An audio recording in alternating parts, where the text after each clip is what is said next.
Hi everyone, I am back. In case you don't know me, my name is Clara and I talk about literature here. Today we are going to do a spoiler-free review of the book City of Ghosts by B.E. Schwab. Victoria Schwab.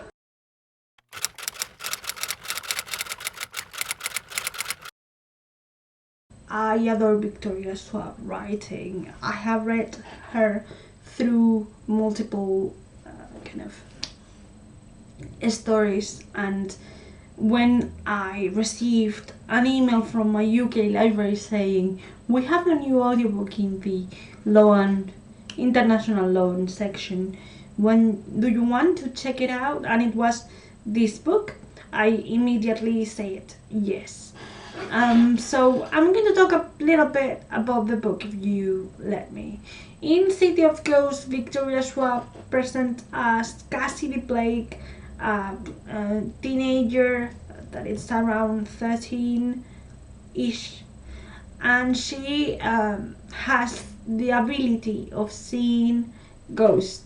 She can interact with ghosts going through the veil, kind of the veil that separates the living things from the dead. So she has this gift because of experience that she went through a few years ago, and she also has her best friend in the world, Jacob, who knows it. He is the only one who knows it, because mainly Jacob is also a ghost. So her gift, her ability is safe with Jacob. Now, Cassidy has a very peculiar parents that she loves a lot, who are experts in the paranormal kind of world. You would say that because they are experts in ghosts and haunted houses and all, she would have shared her secret with them. No, she hasn't. She lets their parents deal with all the paranormal stuff, and she only visits from time to time the other world when she knows that around there's a ghost, only to see how they died. The thing is that at the beginning of the novel, her parents actually have a filming contract with a producer to have this kind of reality TV show where they visit certain cities and go through the most haunted places in said cities. This trip to the first city, to Edinburgh specifically, for Cassidy is a little bit more tricky, as she can actually feel and see ghosts, and sometimes they are friendly ghosts and sometimes they are not such. So she ends up traveling to Edinburgh with her parents and Jacob, and she gets involved with a very, very nasty ghost. So, now that I have pointed out more or less what the argument is about, what the plot is about, we are going to talk about the elements that I adore throughout the story. First off, I should say that the background and the ambience of the city of Edinburgh in this case is very well achieved.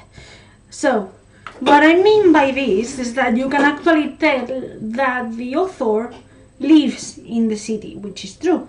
Victoria Schwab lives within the USA, France, and Edinburgh. So you can actually see that she walked through the most important kind of old-fashioned streets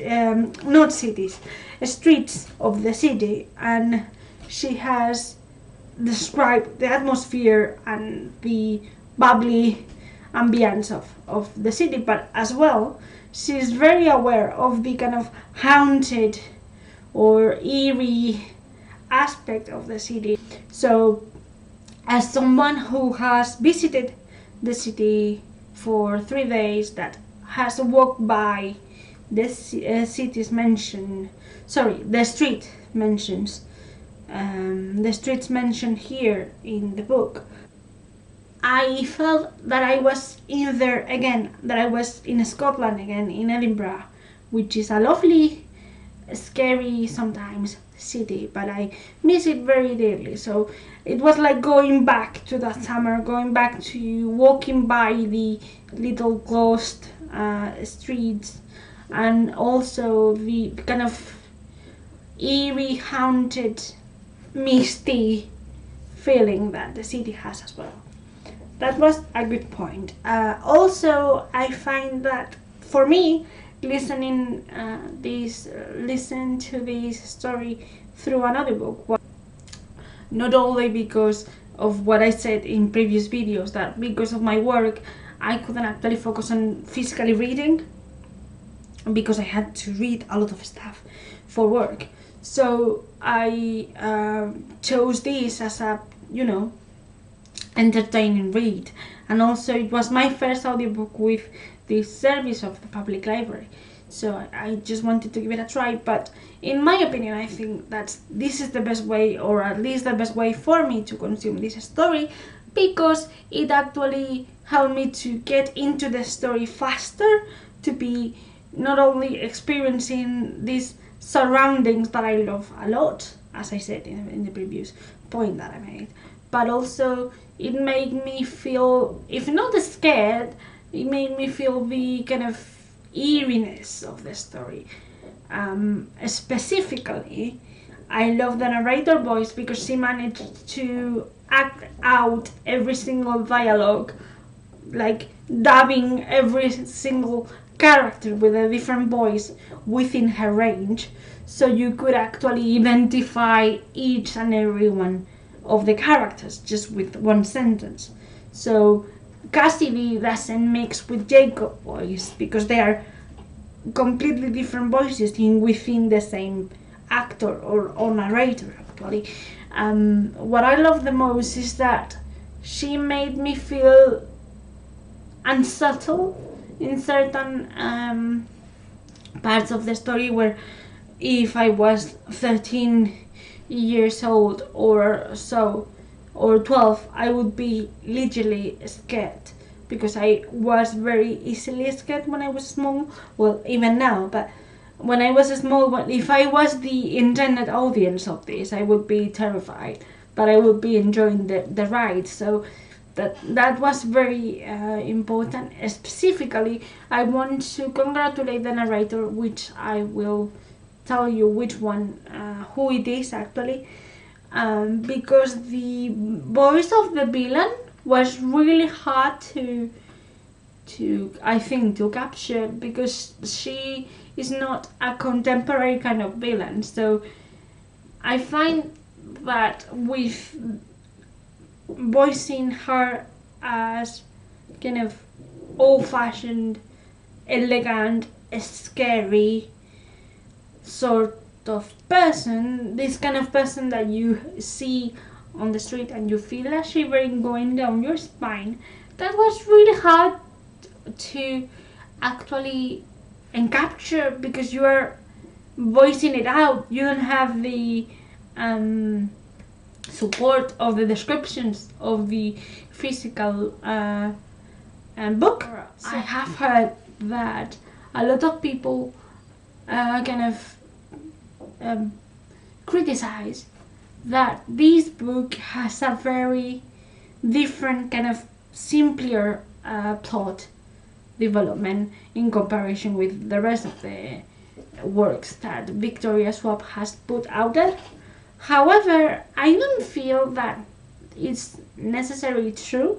I mean, I know that this is a middle grade. Middle grade is supposed to be for 12 to 14 years old, according to my standards, and to the standards I've been dealing with when I was working in the publishing company here in Spain. So to me, I think that the plot development is exactly as it needs to be. Of course, if you have, like me, reading it from a kind of way more adult perspective, because I'm way older than 13-year-old, 12-year-old kids, I know that my comprehension and level of need of complexity, it's way much bigger than a child would be. But we need to be very aware of which kind of genre or age reader group we are dealing with, or what is supposed to be read by. So in the same way I cannot review a classic for a contemporary novel, I cannot review the same a YA, a more kind of new adult YA, to a middle grade. The middle grade is exploring what it's like dealing with heavier topics. This is not all fairy tales anymore. So they need that step up level to jump from children book to young adult books, in the sense of 15 onwards. So I don't feel it's more summarized. I feel it's as the length as it needs to be, and if you are older than the intended audience, you can price other stuff that is not necessarily the plot, like how the scary bits were dealt, how the appropriate vocabulary is selected, so the middle grade readers can actually comprehend the certain aspect of the novels which were way darker. So in my case, I don't think this book in particular was kind of more simple. It's just that it's intended to someone else that is not 28 years old like me.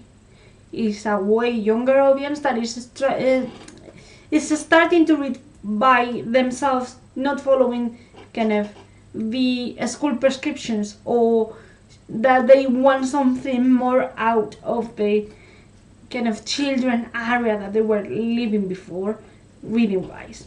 So for me, I think it's more adapted to them, but also it can be analyzed and enjoyed by adults as well, but with the expectations, knowing what kind of book are you reading and who is actually the intended readers. So yeah, I'm still a fan of Victoria's writing, even though it's a different genre that we are dealing with. See you next week, okay? Bye!